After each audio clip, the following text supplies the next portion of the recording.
El diario La Nación de Argentina publicó una serie de reportajes que se denominaron los cuadernos de la corrupción.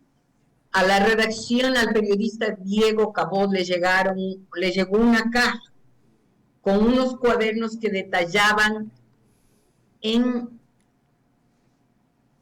detallaban fechas, montos de entrega de dinero, recorridos, en fin, de un alto funcionario del gobierno de Cristina Kirchner, y que entregaba dinero y que solicitaban a empresarios, a diversas personas, y llegaban estas maletas. Probablemente aquí hubieran lanzado los cuadernos y hecho la noticia, pero eso hubiera sido tremendamente irresponsable. El equipo de Cabot se dio el trabajo de contrastar, yendo a los sitios, acceder a los registros, y cuando coincidieron las entradas y salidas, entregó la información a la fiscalía y además ahí escribió. A las redacciones llegan miles de documentos. Uno primero debe preguntarse cuál es el interés del que envíe el documento. En los casos en que se argumenta que se argumenta pagos excesivos o sobornos, por lo general el que perdió la licitación es el que manda. Pero de ahí ya darlo eso por eso no es periodismo. El periodismo tiene que hacer las constataciones y además tiene la obligación de darle al que lo acusa el derecho al pataleo, digamos Claro, así. como era en Salamanca el derecho al pataleo. Patricia, yo con esto termino. Dentro del informe que se cuestiona, hay dos observaciones, mejor dicho, una observación del presidente de la República en que dice en que ese informe fue dado de baja, archivado por un fiscal y por un juez. Pero 10 minutos después hace pedazos a fiscales y jueces. El metro, la vara con que se mide, termina siendo distinta cuando es un hecho que me favorece y cuando es un hecho que desfavorece los intereses de la nación. Primera pregunta. Y la segunda que le digo, ¿no cree que es momento de, con todo lo que se ha dicho sobre el señor economista Danilo Carrera Doet, que él salga también a decir su verdad? Y estoy hablando periodísticamente porque ha sido citado ya con demasiada frecuencia. Probablemente sí, probablemente él debería salir y decir, yo no he hecho, o yo lo que he hecho es a este amigo que juega tenis conmigo y que es un viejo amigo, pero yo no tengo conocimiento pues de todo lo que hace mi amigo, ni puedo ser responsable de lo que hace mi Verdad, amigo o lo que es del verdad. uso de mi nombre que dé. Eso sería lo correcto, eso sería lo correcto, yo estoy de acuerdo. Y la vara con que mide un criterio judicial y fiscal de un hecho y otro. Desafortunadamente en el Ecuador siempre tendemos a generalizar. Rafael Carrea dijo que toda la prensa que trabajaba en medios que no eran del gobierno era prensa corrupta. Y a todos los periodistas nos dijo corruptos. Lo mismo es malo decir de que todos los fiscales fueron corruptos o de que todos los jueces son corruptos. No, hay que ser puntuales y decir ciertos jueces corruptos, ciertos periodistas corruptos, y esos son los hechos. No se puede generalizar ni estigmatizar a todos en un solo paquete. Ese es un error. Sí, Patricia, ¿cómo le va? Jaime Es, Velasco lo saluda. La verdad es que escuchándolo es muy interesante, pero aquí viene la pregunta de la ciudadanía y se la voy a hacer sin ningún tipo de filtro, digamos. ¿Cómo castigar justamente a estos malos periodistas? Porque el problema está en que manchan la honra de las personas y llega un momento en que la mentira se hace verdad y la verdad es mentira. Entonces, ¿qué hacer para que exista ética en el periodismo? ¿Qué es lo que usted está manifestando en estos momentos? Bueno, debe haber, hay la misma ley dice que hay responsabilidad ulterior. Y aquí voy a mencionar también otro caso muy famoso del cual hay una película y que es el criterio para juzgar la responsabilidad ulterior del periodista, lo que se llama ausencia de malicia. Si las acciones de un medio son hechas con malicia, porque los periodistas somos humanos y nos equivocamos, y cuando nos equivocamos tenemos la obligación de decir me equivoqué, pido disculpas, y eso nos toca siempre. Y ese es el comportamiento ético de un periodista. Si no hay malicia, creo que si es un error común, aunque cause gravedad, hay limitaciones y no creo que deban ir a la cárcel ni nada. Pero si las cosas se hacen con malicia, sí debería haber un juicio civil y sí debería haber daños, perjuicios por eso. O sea, existe en la ley, en el Código Civil, justamente esa posición, es decir, seguir un juicio que con largos años se llegará a un dictamen. Quien tenga más plata es el que va a ganar, esa es la verdad. Porque la verdad es que quien pueda financiar un juicio que dura 3, 4 años debe tener un fondo que le permita eso, porque los abogados no trabajan gratis. Ahora, lo que voy es que esta es una controversia que se ha dado inclusive con la ley de comunicación y hemos tenido unas largas conversaciones aquí con Eduardo Mendoza y con mucha gente justamente que decían es la libre expresión. Así es la libre expresión, pero este tipo de comportamiento donde no existe la ética y donde segundo se irrespeta a la magistratura de la presidencia porque hay calificativos y adjetivos calificativos que en las entrevistas que dan o en el programa que se hace se burlan tácitamente del presidente, que digamos que eso daña un poquito la honra, pero que uno tiene que ser, si es funcionario público, tiene que tener la piel para aguantar, que es lo que he visto, pero debe existir algún tipo de, y no digo con un ánimo de buscar una ley para perjudicar a alguien, pero sí creo que debe haber una comisión.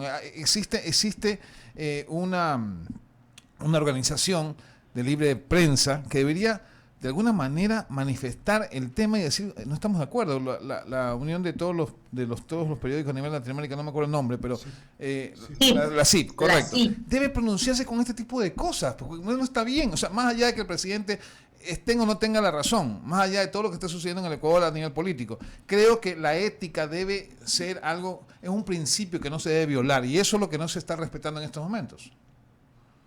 Estoy de acuerdo con usted, porque mi derecho a mi libre expresión tiene un límite, pues. No porque yo soy periodista tengo derecho a mentir o a decir verdades incompletas o a no investigar. Uh-huh. Y por hacerlo eso sí debo tener una sanción.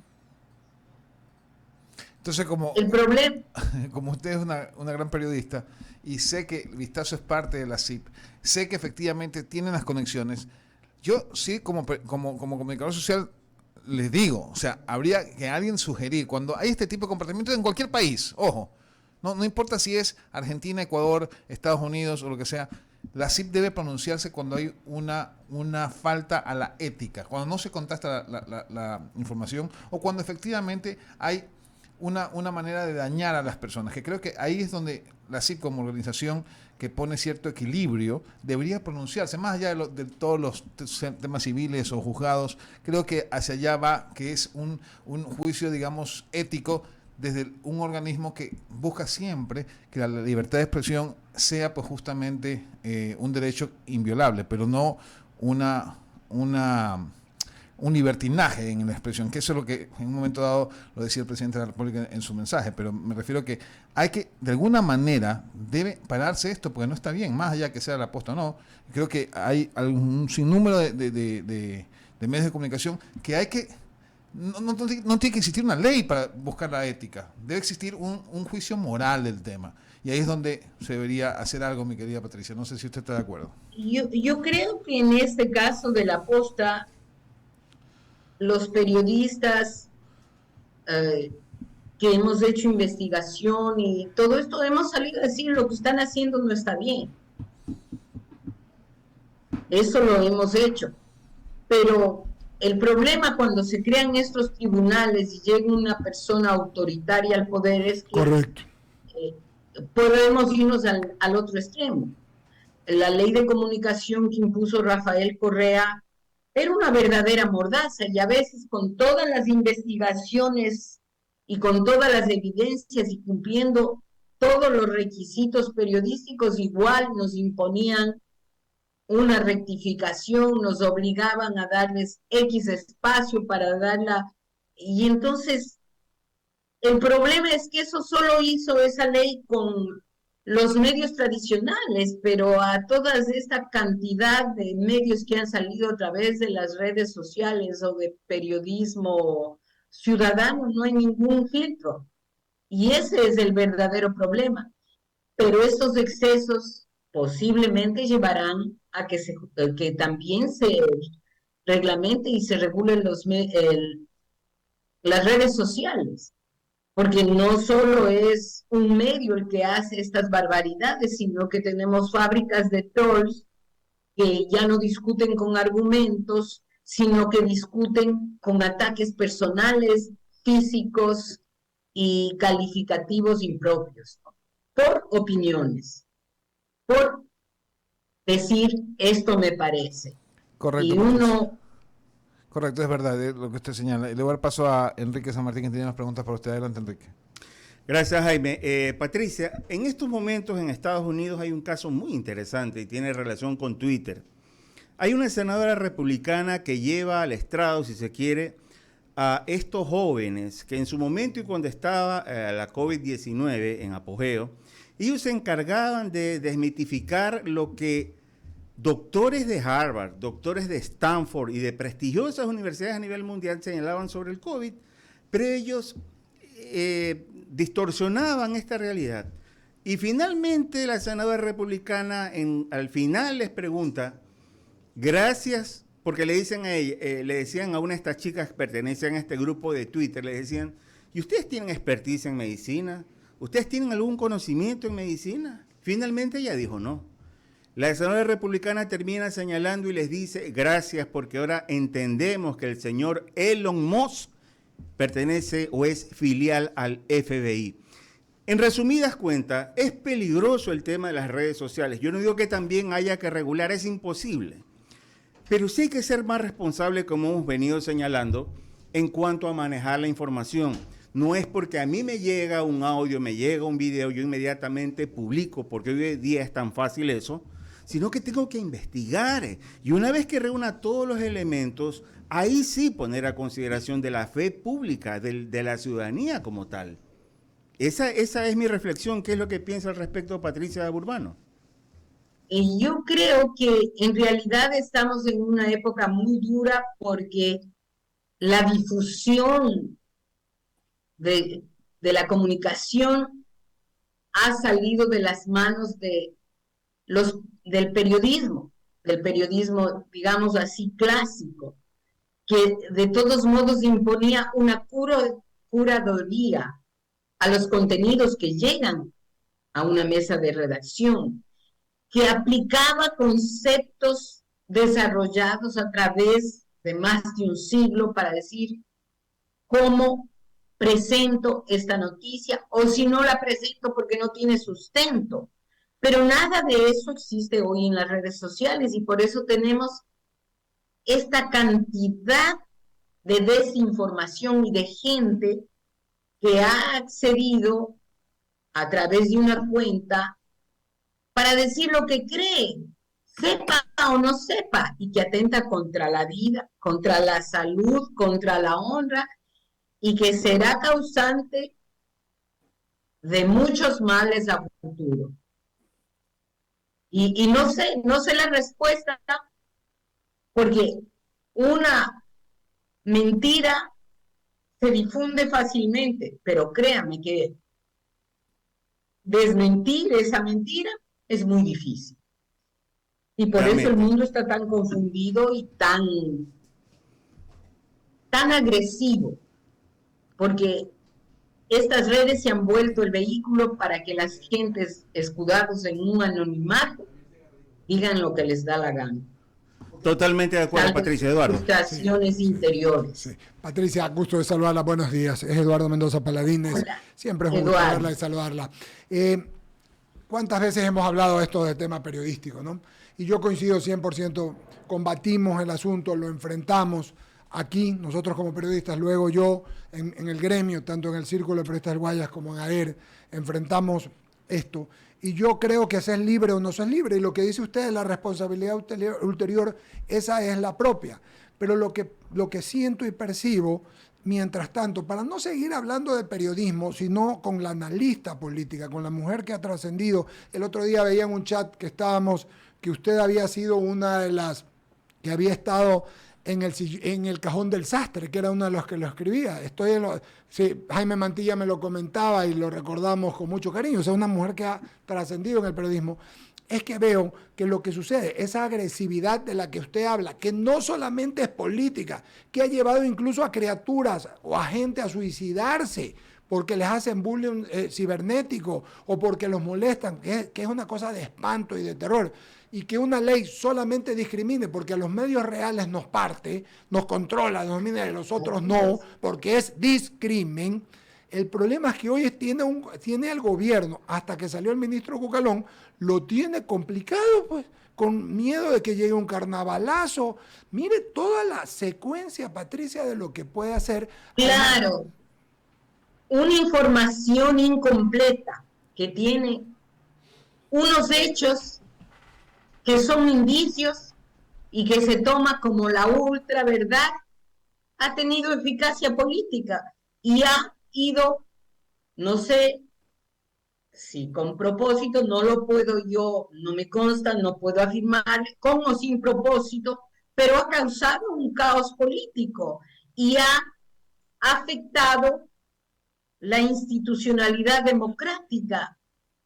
Entonces eso no está bien, eso es incorrecto, eso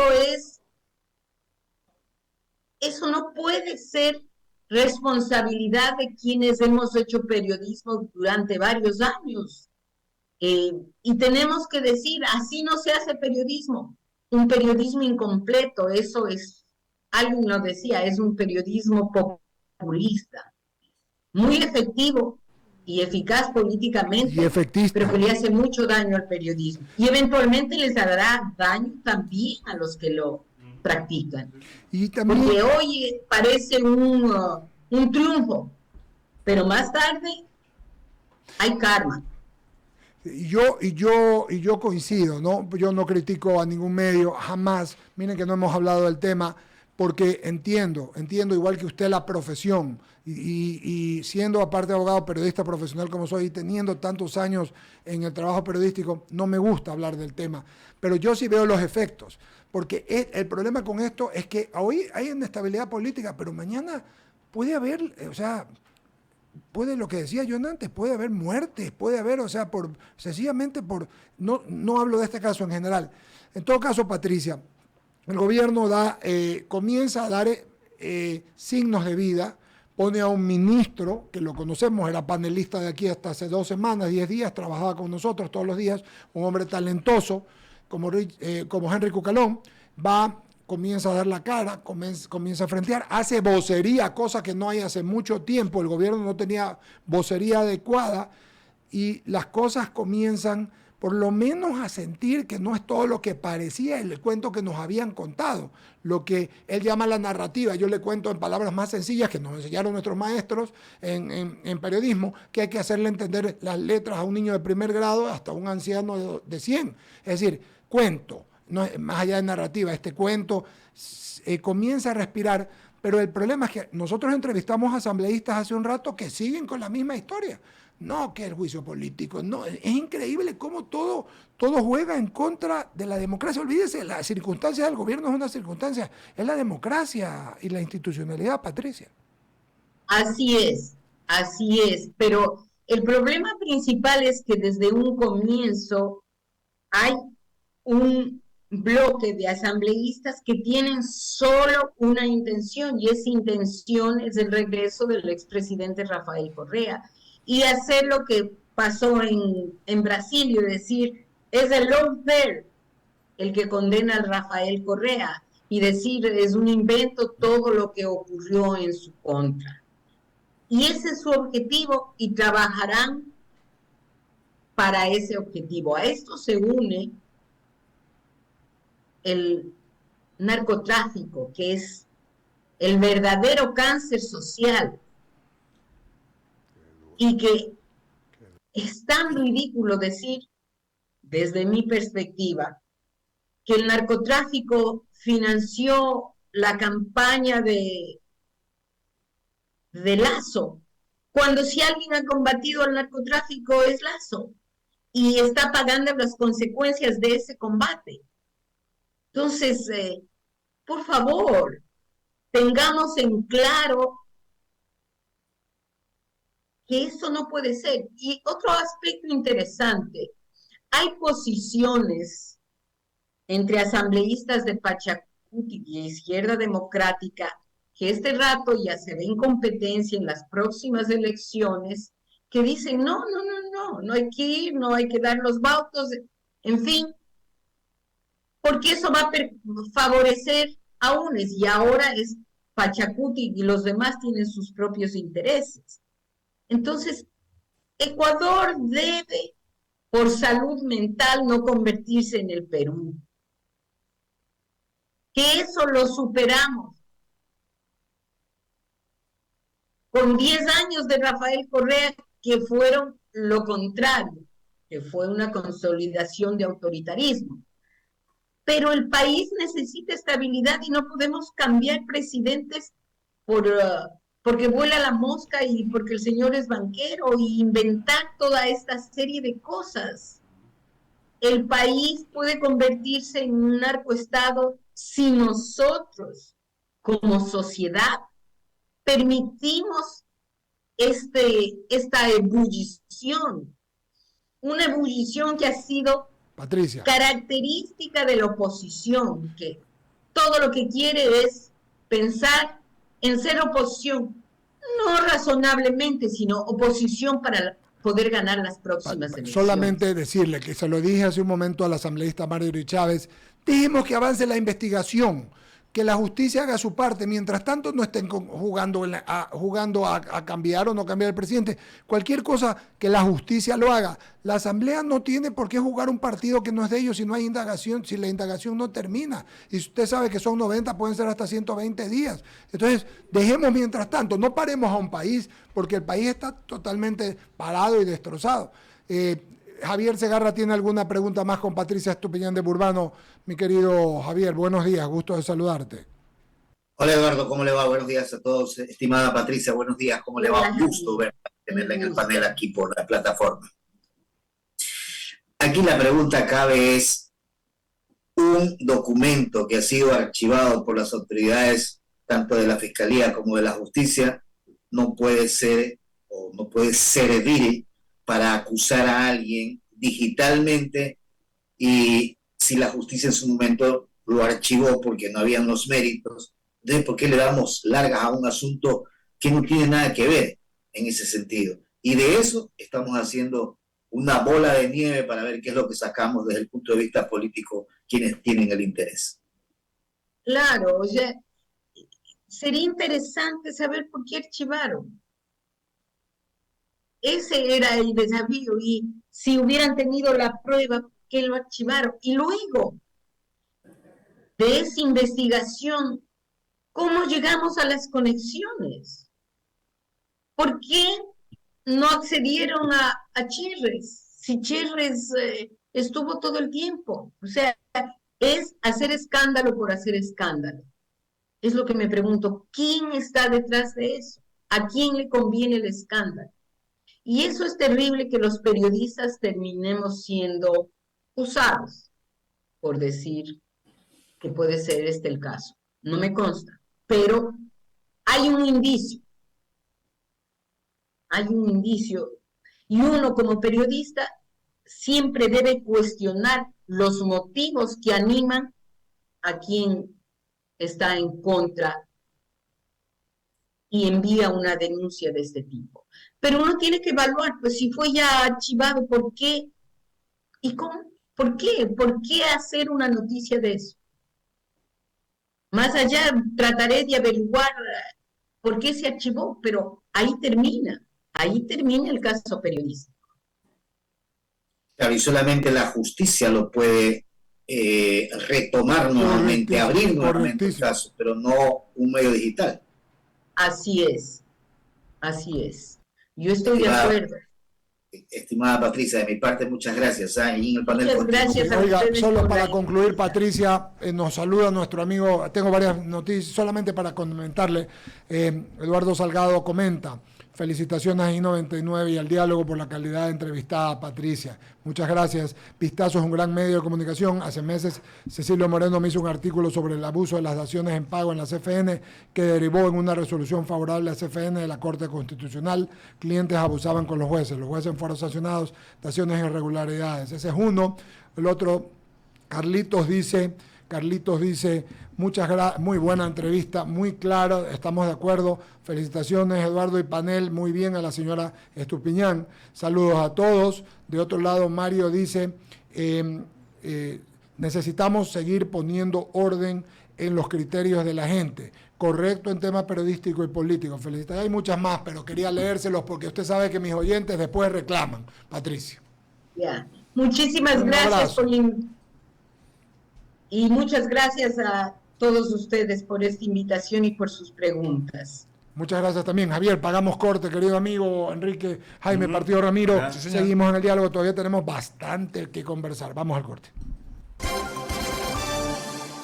Hacemos un corte y enseguida regresamos. Inicio de